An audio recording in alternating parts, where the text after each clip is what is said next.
pizza खाम है खाम न त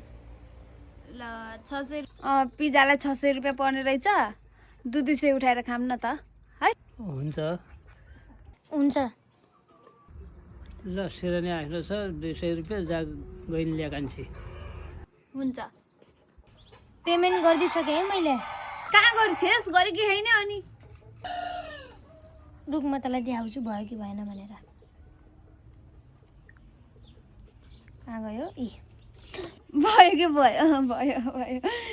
नै भयो पेमेन्ट कि गरिदिइसकेँ भयो भयो तर हाल्दैछु मैले त अझै 2000 ल हेरौँ इ हेर्नु हजुर बा भइसक्यो कि नाइ कि बुवाले हेर्न चाहन्छ भइसक्यो भइसक्यो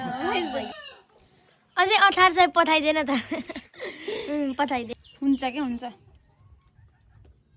आयो होला हेर हालिस् हेर्छु रुकमा आयो कि आएन आएछ